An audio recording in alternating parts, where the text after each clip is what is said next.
want to help you find what is your correct eye line for when you putt. By eye line, the main thing I'm talking about would be whether your eyes, there's three options, whether your eyes should be directly above the ball when you putt, inside the ball, or outside the ball. And when I say ball, I mean the ball to target line. So I believe it's important. It can, because those different positions can change your perception of a straight line. So wherever this, I would want you to stand where you see the straight line. And I'm going to give you different options of how to do that. In the past, I've got one way I do it, and I've done it for years with my clients in person. So I can do it with them and be with them and guide them through the process. But I wanted to be able to allow people to do it themselves. And sometimes the way I've done it, people have not always been able to do it that well on the road, and they've said it didn't quite feel right or whatever. So I've got some added options now, and hopefully between them you can find one that works for you. And then when you know your eye line, it just takes a few minutes here and there of regular checks. There's two main reasons I want you to have a good eye line. The first one I've already said, your perception of a straight line. Where do you see that best? But the other thing is, I really do believe in a consistent setup for putting. I don't think that many amateurs set up consistently. And even a lot of pros wouldn't if they don't check it. It doesn't matter who you are. You'd be the best putter in the world if you just putt. And you can practice your putting in other ways and everything. But if you're not checking where your setup is, it's going to move over time. You're in relation to your eyes, you could drift this way, you could drift that way, you could drift that way as well, and that way. Ball position can change, your distance from the ball, the forward bend, all these things will change, and then your stroke's going to change to suit. All right, so getting to know your ideal setup and then checking it, for me, really important. And that's what this is going to be a big step towards being able to do that today.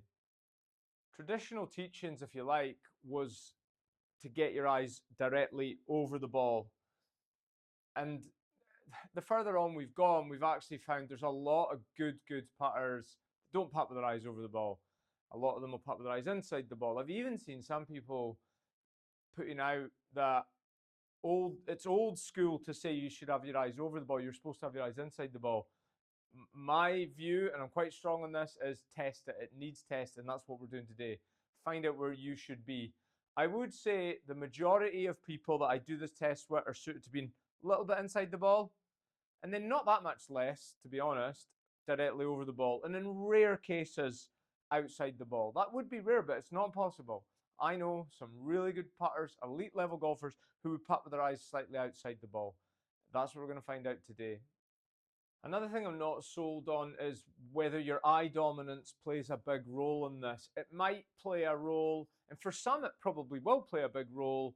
And then what you might get is you might get trends around eye dominance. So then if you're somebody that heard of a trend, you checked it, and that suited you, you're probably going to really believe in that, but you're basing that on you, one person. So I used to think, or I'd heard, I think years ago, that if you were lead eye dominant, which would be the opposite of what hand you're, so a right-handed golfer being left eye dominant, that golfer's suited to having their eyes over the ball, directly over the ball. We just want that lead eye right on top of the ball. And I'd heard that if you're trail eye dominant, you're better being a little bit inside the ball. So I'd heard that years and years ago, and I thought that was a thing, and I would do the test with people, my test, and I would ask them their eye dominance. I would put them through a wee test to find out their eye dominance. And yeah, it probably did ring true for quite a lot of people, but after a while I was like, there's too many people going against this for me to really call it a trend. And trust me, I wanted that trend to exist because it made my job so much easier. I'd be like, oh, what eye dominance? All right, your lead eye dominant, eyes over the ball, that's it. We can get on with other stuff. Don't need to spend too long on this. So I wanted that trend to exist. I wanted to see it. But after a while, I gave up on it because it just, too many people went against it. So be careful of if somebody tells you or asks you what your eye dominance is. I'm not sold on it. Another thing with eye dominance would be around ball position, but that's a whole other video. Again, I'm not totally convinced on. For the purpose of doing this test, I want you to get your lead eye, so left eye as a right-handed golfer, right eye as a left-handed golfer. I want you to get your lead eye on the line of the golf ball, with the ball position just forward to center. You can see I've got an alignment stick between my feet here. I would have that alignment stick right in the middle of my feet and pointing to the face of the putter, not the middle of the head, not the back of the head, the face. So the alignment stick and the face of the putter are completely in line with each other, and that's in the middle of my stance, which is ideally above my nose. That's the center line.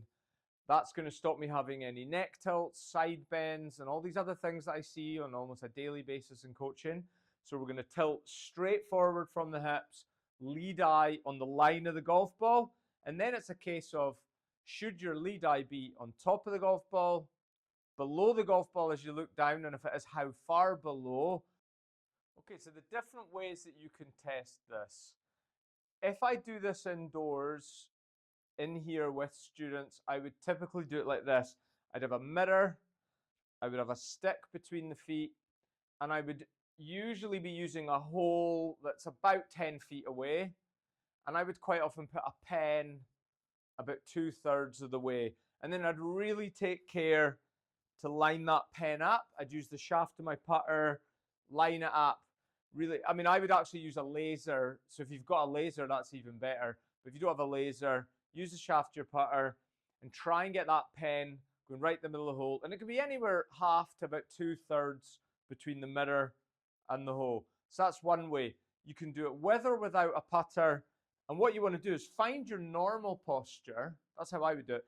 I would just tell a golfer, address that golf ball, but ignore the pen, ignore the fact that there's a mirror there, and just address that golf ball. And then I would say, where are your eyes? So they could be sometimes they're above the ball, way below the ball. Sometimes they're not even on the mirror for people. A very common one I see is that the lead eye is way behind the ball. So that is usually a sign of forward ball position. Doesn't have to be though. It can be good ball position, but neck tilts or side bends. You know, these things are all possible. And, you know, we get all twisted and tilted in our setup. So this is going to really help your setup as well as your eye line. So I'd ask the golfer, where are your eyes? They would tell me, and I would say, right, now scan your eyes along the ground. And it's important here not to lift your head to do it. Stay in a putting posture and just tilt. Scan your eyes along the ground until you get to the pen or whatever you're using. And then I would say, what does the pen look like? Does the pen look like it's pointing to the middle of the hole, right of the hole, or left of the hole? Any options possible? If the golfer tells me the pen's pointing to the middle of the hole, then their eyes are probably in the right position. So say, right, let's just say, for example, your eyes were directly above the ball and the pen looks good. That's it, we're fine. But I would also just to double check that and confirm that, I would say to the golfer, right, come back to the ball though, and just keep looking at the pen again, and just lean on your heels, lean on your toes, and find the spot again, just to be on the safe side. Because what might happen is the golfer might just give that double confirmation. If they're right, my eyes are over the ball, the pen looks good. They drift this way, the pen starts looking out, go that way, same again. So it confirms it. And then it's the opposite. If I've said to the golfer, how does the pen look? They would quite often say, the pen looks like it's pointing left of the hole or right of the hole.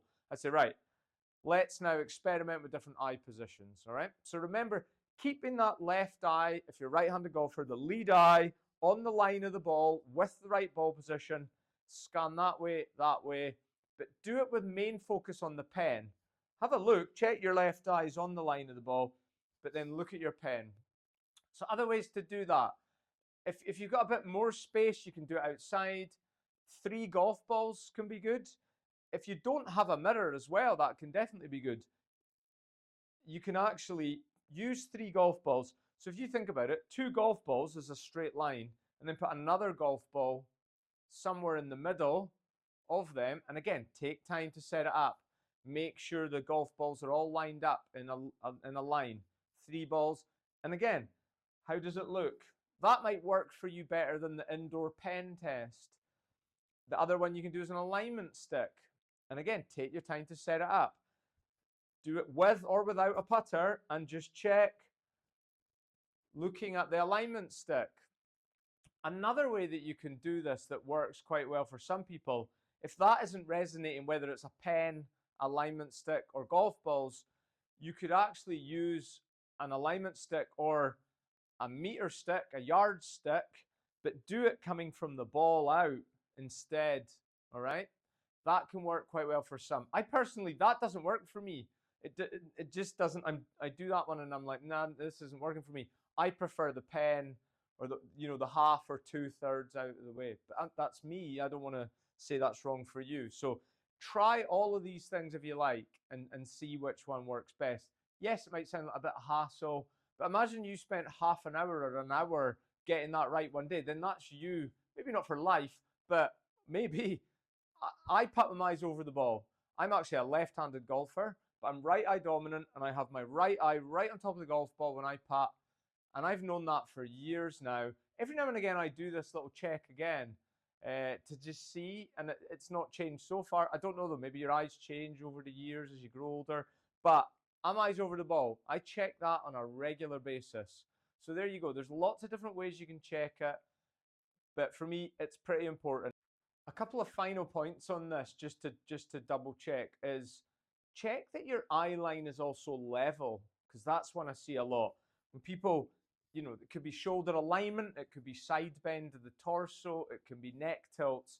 Sometimes the eyes are not actually level. So a common one would be that the right eye is further away from the ball to target line than the left eye.